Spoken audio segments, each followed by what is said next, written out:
मनोज जी बीमार हुए तो विदेश में रह रहे बेटा बहू अपनी व्यवस्थाओं के कारण देखने के लिए आ न सके, तो उन्होंने वहीं से देखभाल के लिए नर्स का इंतजाम कर दिया। नर्स दुबा 30 वर्ष की सुशील, सभ्य और स्नेही महिला थी। वह सुबह 7 बजे आती और शाम को 8 बजे चली जाती। बहुत विनम्र और जिंदा दिल महिला थी। पति कुछ वर्ष पहले बीमारी के कारण छोड़कर जा चुके थे। घर में केवल बुजुर्ग सास ससुर और एक 7 साल की बेटी थी।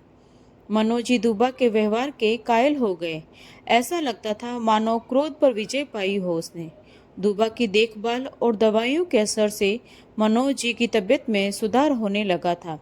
बेटा प्रतिदिन श्याम को वीडियो कॉल करके उनके हाल चाल जान अपने उत्तरदायित्व को पूरा कर लेता था। जैसे जैसे मनोज जी की तबीयत में सुधार आ रहा था, उनके मन की तबीयत उदास होती जा रही थी। वजह थी स्वस्थ हो जाने के पश्चात इस अकेलेपन को झेलना। पिछले 1 महीने से दुबा ऐसे हिल मिल गई जैसे उनकी अपनी बेटी हो।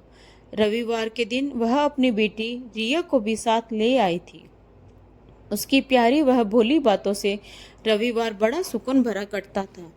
मनोज जी चाहते थे दुबा यहीं रह जाए, लेकिन वह होममेड नहीं, नर्स थी। उसके जाने के ख्याल से बुढ़ापे का अकेलापन उसकी बेचैनी बढ़ा देता। जब तक दुबा घर में रहती है, वह बड़ी इमारत घर लगती। शाम को उसके जाने के बाद यही घर काटने को दौड़ता। फिर चाहने से क्या होता है, वह दिन भी आ गया जिस दिन दुबा का उस घर में अंतिम दिन था। मनोज जी पूरी तरह स्वस्थ हो चुके थे। देखभाल के खर्च और दुबा के कार्य का भुगतान उसका बेटा ऑनलाइन कर चुका था। सुबह से मनोज जी का दिल बड़ा भारी था। ऐसा महसूस हो रहा था जैसे अपने ही बेटी को विदा कर रहे हों। रविवार था, इसलिए रिया भी उसके साथ आई थी। ड्रेस, खिलौने, मिठाई बड़े प्यार से उसे दुलार करते हुए मनोज जी ने उसे थमाई। रिया ये सब लेने के लिए झिझकी और अपनी मम्मी की तरफ देखा। मम्मी की अनुमति मिलते ही उसने सब उत्साह से लपक कर अपनी छोटी सी गोद में समेट लिया। उसे यूं हंसता देख मनोज जी बड़े खुश हुए। फिर दुबा की ओर देखकर एक थैला उसके हाथों में थमा दिया। इसमें क्या है अंकल जी? दुबा ने अपनी कोमल आवाज से पूछा। तुम्हारे लिए साड़ी, मनोज जी ने मुस्कुराते हुए कहा। लेकिन अंकल जी, इसकी क्या जरूरत थी? रिया के लिए कितना कुछ ले आए आप, और मैं अपने काम के पैसे भी ले चुकी हूँ। दुबा ने प्रेम भरे शिकायत लहजे में कहा।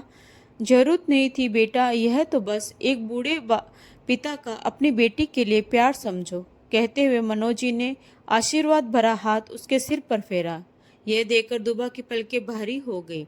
सब सामान उठा, दोनों माँ बेटी जाने को तैयार हुई तो यह अचानक दुबा ठहरी और मुड़ के मनोज जी को देखा। उनकी आंखों में आंसू थे।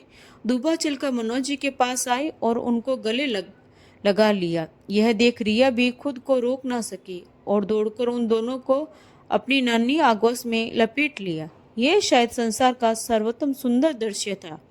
जब आंसू बहने से थक गए तो दुबा ने अपने बैग से अपना कोई कार्ड निकाला और मनोज जी को देते हुए कहा, अंकल जी, बीमार वृद्ध की देखभाल करना मेरी नौकरी है। किसी अस्पताल में नौकरी करने के बजाय अमीर अकेले बुजुर्गों की देखभाल कर अधिक पैसे कमा लेती हूँ। मैं इस नौकरी से मुझे 2 फायदे हुए। एक तो पति के जाने के बाद मजबूत आर्थिक सबल मिला, और दूसरा आप जैसे बड़ों का आशीर्वाद, वह प्रेम। मेरे दामन में इतने आशीर्वाद हैं कि कभी कभी खुद पर नाज होने लगता है। जितने भी अकेले वृद्ध हैं उनसे पारिवारिक रिश्ते बन गए हैं। सभी सुबह अपने अपने जरूरी काम निपटा कर मेरे घर आ जाते हैं और आपस में खूब हंसी मजाक करते हैं। बातें करके पूरा दिन बिताकर शाम को खाना खाकर चले जाते हैं। इससे मेरे बुजुर्ग हो चुके सास ससुर को भी साथ मिल जाता है। सुबह मेरी ड्यूटी और रिया के स्कूल से चले जाने के बाद वो अकेले रह जाते हैं।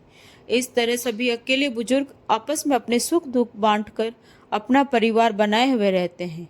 क्या आप इस परिवार का हिस्सा बनना चाहेंगे?